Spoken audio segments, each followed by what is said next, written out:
pozdravljeni. Danes vam predstavljam nekaj idejnih rešitev za zasaditev grobov.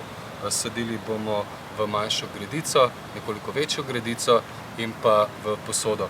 Kot vidimo, se nahajamo pred grobom, ki ima nekoliko temnejšo osnovo, zato smo izbor rastlin izbrali tako, da imamo nekoliko bolj svetlejše, harmonične zasaditve.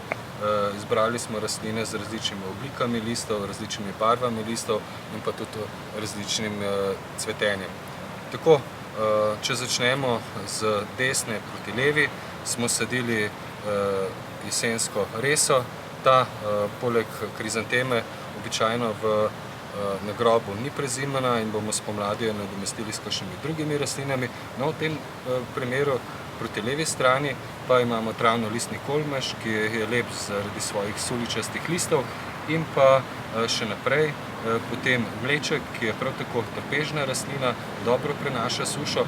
No, vse rastline na grobu pa seveda rabijo primerno oskrbo z vodo, zato smo že v času sajenja dodali zelene kocke. Zelene kocke so pa zelo pomembne zato, ker dobro zadržujejo vodo, zmanjšamo zalivanje tudi do 50%, ker pa je grob ekstremna površina, Marmor se poleti močno segreva, enostavno smo povečali količino oziroma odmerek zelenih kock na 1/3.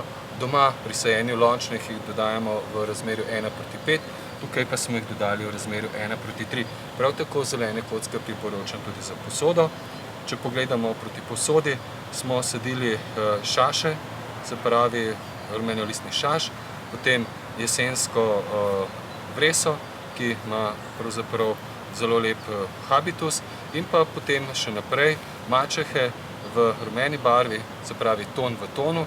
Te rastline pa seveda lahko uporabimo tudi na drug način, jih namestimo na grob, posadimo in kombiniramo v različnih cikcak zasaditvah. Pravzaprav posode pa so primerne tudi za sajenje na kakšne predvrtove, potem terase, balkone, se pravi rastline v posodah niso primerne samo za na grob, ampak tudi širše uporabne. Tako, današnji nasvet je zaključen. Želim vam prijetno sajenje grobov.